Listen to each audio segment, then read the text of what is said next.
Bonjour à tous, soyez les bienvenus en ce jour. C'est un jour férié et c'est bon de se reposer et surtout de se reposer dans le Seigneur. Voilà, je proclame avec chacun d'entre vous que aujourd'hui c'est un jour de victoire parce que Jésus est vainqueur. Il vit en nous, il habite en nous, il est grand, il est puissant. Celui qui est en vous est plus grand que celui qui est dans le monde. C'est bon de proclamer dès le matin sa bonté, sa fidélité. Sa fidélité dure à toujours. Alléluia. Alléluia. Voilà, vous êtes ici à l'émission Les Trésors du Ciel. Nous allons commencer cette émission et je vous encourage à mettre votre nom, à vous identifier. Dieu vous aime. Bonjour Gilles, sois le bienvenu à cette émission, que aujourd'hui le Seigneur te fortifie. Bonjour Bernard, je t'encourage aujourd'hui à rester dans la présence de Dieu et vraiment dans sa parole. Voilà, nous allons commencer cette émission. On va prier. Seigneur, merci, parce que c'est vrai, tu as des trésors pour nous encore aujourd'hui dans le ciel, mais tu les manifestes ici-bas sur la terre. Tu nous remplis encore aujourd'hui de ta sainte présence, de ton immense amour, Seigneur, de ta joie, de ta paix, afin qu'aujourd'hui nous soyons encore des témoins vivants là où tu nous places, des lumières, oui, pour ce monde qui vit dans les ténèbres. Merci Seigneur pour l'œuvre de Golgotha. Oui, tu as tout accompli pour nous. Guide cette journée dans le nom de Jésus-Christ. Amen. Voilà, on va continuer et ce matin, on va parler spécialement de la justification. Et on va prendre Romains chapitre 5, versets 8 et 9. Mais Dieu prouve son amour envers nous en ce que lorsque nous étions encore des pécheurs, Christ est mort pour nous, à plus forte raison donc, maintenant que nous sommes justifiés par son sang, serions-nous sauvés par lui de la colère. Voyez, justifiés par son sang. Alléluia. Alléluia. Donc, alors qu'on était encore dans le péché, il est dit, Dieu a prouvé son amour alors que nous étions encore pécheurs. Vous voyez, et là, vraiment, le Seigneur aime les pécheurs, mais il n'aime pas le péché. Il vous aime, malgré vos péchés, il vous aime. Et il a payé pour vous purifier, pour vous pardonner, pour vous libérer à la croix de Golgotha, alors qu'on était encore pécheurs. On a vraiment besoin, et les êtres humains dans ce monde ont besoin de la grâce de Dieu. Il n'y a que cette grâce qui peut vraiment nous sauver, nous libérer. Dieu est miséricordieux, lent à la colère et riche en bonté. Il nous aime et il est venu nous sauver alors que nous étions encore pécheurs. Dieu prouve son amour encore, voyez. Dieu vous aime, son amour ne change pas, chaque jour il est là pour chacun d'entre nous. Donc là il nous est dit, justifié par son sang. Donc le mot justifié, donc il y a aussi justification, la Bible parle de ce mot justifié, justification. Donc justifier signifie rendre juste, acquitter du péché, considérer libre de toute condamnation.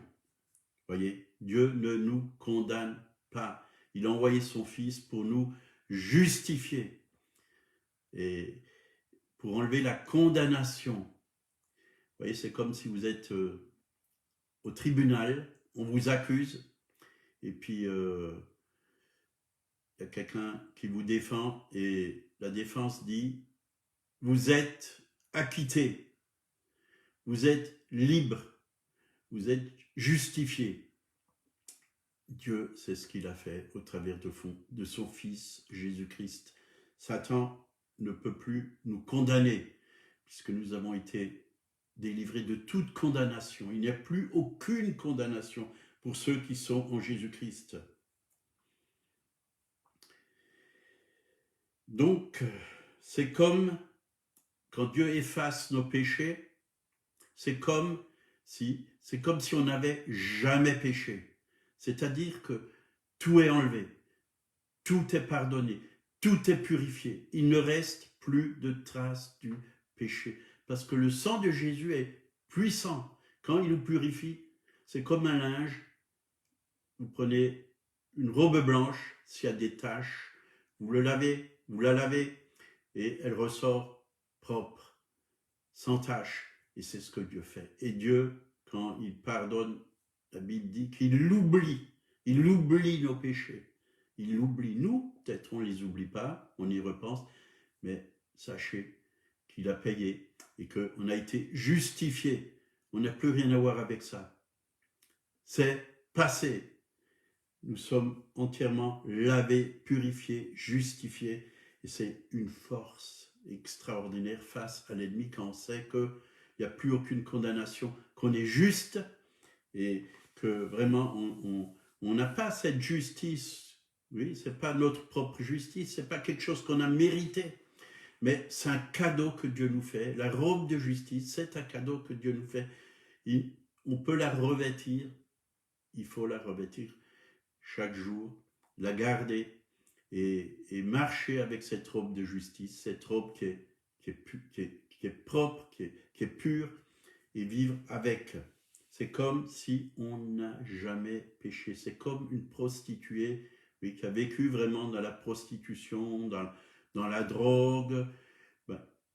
Quand Dieu la rachète, il ne voit plus en elle une prostituée, il voit une fille de Dieu, pure, sainte. C'est comme si la prostitution n'a jamais existé. Moi, j'étais un drogué, ben Dieu ne me voit pas comme un drogué, même pas comme un ancien drogué, il me voit comme un fils, une nouvelle création. Les choses anciennes sont passées. Le drogué n'existe plus, il est mort sur la croix avec Jésus. C'est Dieu qui a porté, oui, cet être et qu'il a vraiment détruit. Le vieil homme a été détruit et je suis devenu un nouvel homme. Et c'est ce que vous êtes, un nouvel homme en Jésus-Christ. Et c'est ça qui est beau et qui est merveilleux. Donc on va prendre, je dirais même reprendre, parce qu'on a souvent parlé de ce verset, 2 Corinthiens 5, 21, Paul dit, celui, donc Jésus, qui n'a point connu le péché, Jésus n'a jamais connu le péché, il a fait devenir péché pour nous, afin que nous devenions en lui justice de Dieu. Voyez, il y a eu sur la croix, vraiment du calvaire, cet échange. Il a pris notre injustice, nos péchés, et il nous a donné sa justice, sa pureté, sa sainteté. Il nous a donné vraiment toute sa vie. Tout ce qu'il est, il l'a mis en nous. Quand Jésus est venu, c'est pour nous donner tout ce qui est en lui. Nous sommes héritiers de Dieu et co-héritiers avec Christ, héritiers de Dieu, c'est-à-dire toute la vie de Jésus, nous la recevons. Quand Jésus vient dans nos cœurs, il vient avec toute sa vie, avec toute sa sainteté, toute sa pureté, avec toute sa gloire, avec sa victoire, avec sa bonté, sa miséricorde. Il est en nous avec toutes ces choses, mais c'est pour nous qu'il emmène toutes ces choses dans notre vie, dans notre cœur, dans notre esprit. Nous sommes vraiment la justice de Dieu. C'est pas notre propre justice, il s'est chargé de notre iniquité, il a pris sur lui la responsabilité, la peine du jugement de nos péchés. Donc il a payé le prix en versant son sang. Donc, quand on se présente devant l'ennemi, je réfléchissais cela ce matin, quand l'ennemi se présente et qui veut nous condamner ou nous accuser, nous pouvons lui dire, je ne viens pas avec ma propre justice, mais je viens avec la justice de Dieu. Je suis la justice de Dieu en Jésus-Christ. Ici-bas, sur la terre, je suis la justice de Dieu. Et Dieu n'a jamais péché. En Dieu, il n'y a aucun péché. Dieu est juste, Dieu est pur, Dieu est saint. Et ça, c'est une arme face à l'ennemi, si vous venez avec la justice de Dieu. Vous voyez, ce n'est pas quelque chose qu'on a mérité, mais c'est quelque chose que Dieu nous a donné gratuitement. Et nous pouvons utiliser le sang de Jésus face à l'ennemi. Et quand il voit le sang de Jésus, il est obligé de partir. Parce qu'il ne peut pas résister à la puissance du sang de Jésus.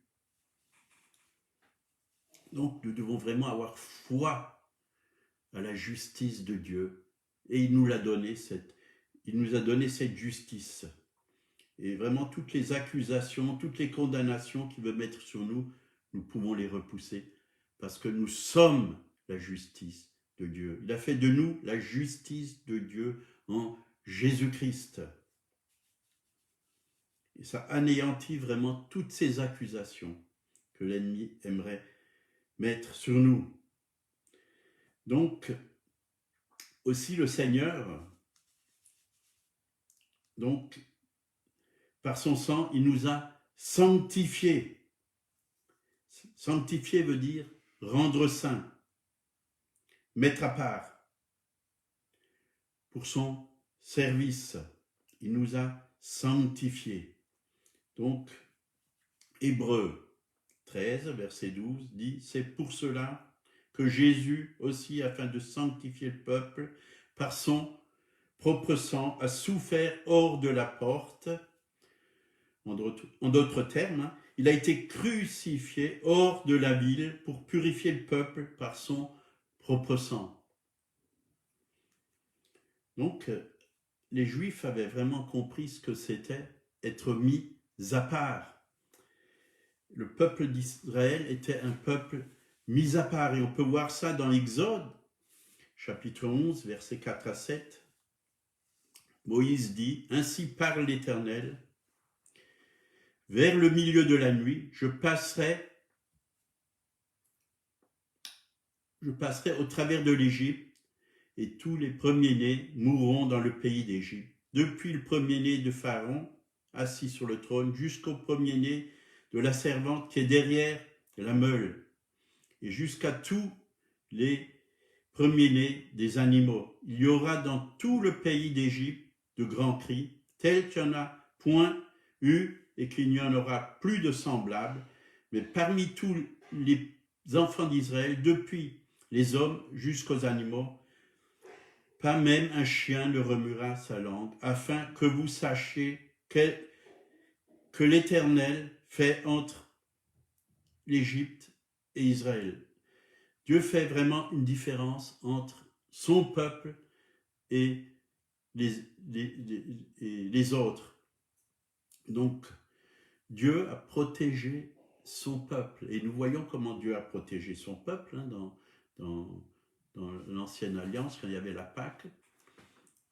Il devait mettre du sang autour des portes, des linteaux. Et là où il y avait le sang,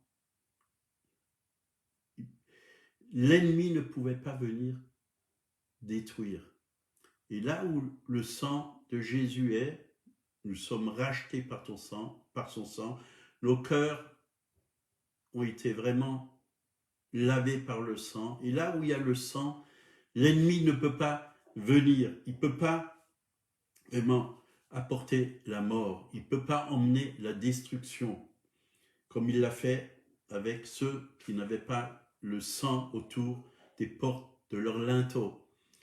Et nous sommes vraiment sous la protection du sang de Jésus chaque jour, et l'ennemi n'a aucun pouvoir sur nous, parce que tout a été payé et nous sommes protégés, nous sommes gardés de l'ennemi.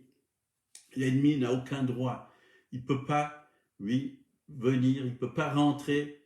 C'est un lieu gardé, c'est un lieu protégé, entrée interdite à l'ennemi.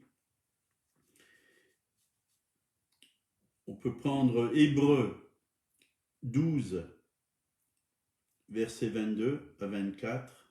Là, il nous a dit, « Mais vous êtes approchés de la montagne de Sion, de la cité du Dieu vivant, de la Jérusalem céleste, des myriades qui forment le cœur des anges, de l'assemblée des premiers-nés inscrits dans les cieux, du juge qui est le Dieu de tous, des esprits des justes parvenus à la perfection, de Jésus qui est le médiateur de la nouvelle alliance, et du sang de l'aspersion qui parle mieux que celui d'Abel. » Vous voyez, par le sang de Jésus, on a un libre accès pour rentrer dans le ciel même. Jésus est allé avec son propre sang dans le ciel et il a montré ce sang au Père. Et quand il a vu le sang de Jésus-Christ, le Père, il a dit qu'il était totalement satisfait parce que c'était un sacrifice parfait. Pas seulement un sacrifice qui couvrait les péchés comme dans l'Ancienne Alliance, les sacrificateurs, le péché, quand ils offraient le sang des animaux, était couvert, oui, couvert mais pas ôté. Et ils devaient recommencer chaque fois des sacrifices. Mais le sang de Jésus, un seul sacrifice, qui couvre pas seulement nos péchés, mais qui les enlève. Il est l'agneau de Dieu qui ôte les péchés, ou le péché du monde. Et nous avons un libre accès. Vraiment, nous pouvons venir dans sa présence, devant le trône, l'adorer, le louer, avec les anges, avec tous ceux qui sont dans le ciel. Le louer, l'adorer, l'élever, le glorifier, parce que nous avons été rachetés par le sang. Et par ce sang, on a un libre accès. Alors, profitons de ce libre accès pour aller dans la présence de Dieu, parce que c'est dans la présence de Dieu où on est rempli, que l'atmosphère va changer dans nos foyers, dans notre famille. C'est l'atmosphère du ciel qui va venir, c'est la joie du ciel, c'est la paix du ciel, c'est recevoir cette louange, nous joindre à la louange qui est déjà dans le ciel, à la gloire qui est dans le ciel. Nous pouvons emmener cette atmosphère sur la terre. Jésus a dit que ta volonté soit faite sur la terre comme elle est faite au ciel. Au ciel, tout est pur. Au ciel, il n'y a pas de péché. Au ciel, il n'y a pas de division. Au ciel, il n'y a pas de maladie. Au ciel, il y a la gloire. Au ciel, l'ennemi est vaincu. Il n'a pas accès, il ne peut pas venir dans la présence de Dieu parce qu'il a été précipité, on l'a lu hier. L'ennemi, le dragon, le serpent ancien, il a été précipité. Et nous pouvons vraiment rentrer dans un lieu où l'ennemi n'a aucun droit. Le sang de Jésus lui a fermé la porte. Voilà, et nous avons besoin de nous approcher de ce trône pour être vraiment comme dans un refuge, protégé, gardé. Alléluia, alléluia. Il est aussi dit, oui, que le sang de Jésus parle mieux que celui d'Abel. Oui, le sang de Jésus nous parle et il crie chaque jour, racheté, libéré, justifié. Il crie, nous devons écouter la voix du sang. Le sang de Jésus nous parle chaque jour. Et si nous sommes ouverts au Saint-Esprit, le sang nous dit, victoire. Victoire sur Satan, victoire sur les démons, victoire sur la mort. Oui, parce que nous ne verrons plus la mort, peut-être la mort physique encore, mais Jésus a vaincu la mort, nous avons la vie éternelle. Et le sang de Jésus dit pardonner, purifier, justifier, racheter, délivrer. Le sang de Jésus parle. Écoutons la voix vraiment du sang de Jésus. Et le sang de Jésus vraiment témoigne pour nous devant le trône de Dieu, devant le Père, témoigne chaque jour. Oui, quand Dieu nous voit, il nous voit au travers de son Fils. rachetés par son sang, justifiés par son sang, purifiés par son sang, libérés par son sang. Comme ça que Dieu nous voit, parce qu'il voit l'œuvre de la croix.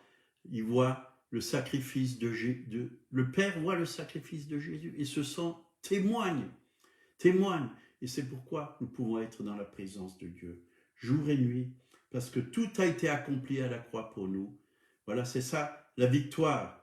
Et nous voulons vivre dans cette victoire. Nous voulons vivre avec la puissance et utiliser la puissance du nom et du sang de Jésus-Christ. Demain, nous allons parler du repas du Seigneur, qui nous parle aussi du sang de Jésus.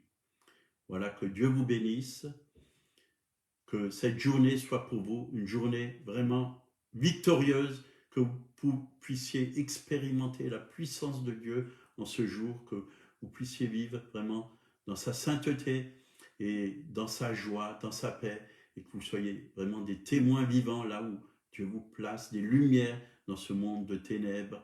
Si vous êtes malade, Dieu vous guérit. Proclamez la guérison sur vous, c'est quelque chose qui a aussi été accompli à la croix. Dans ces meurtrissures, vous avez été guéris. Si quelqu'un ne connaît pas le Seigneur, Jésus, je veux vous dire ce matin qu'il vous aime. Il vous aime, il a envoyé son Fils Jésus pour vous sur la terre, pour vous racheter de tous vos péchés, pour vous donner la vie éternelle, pour que vous puissiez vraiment être en contact avec le Dieu qui a créé le ciel et la terre. Oui, il veut pardonner vos péchés, demandez-lui de venir dans votre cœur et de se révéler à vous. Il va le faire. Que Dieu vous bénisse, passez une très bonne journée dans sa présence. Amen. À demain, à la même heure, bien sûr.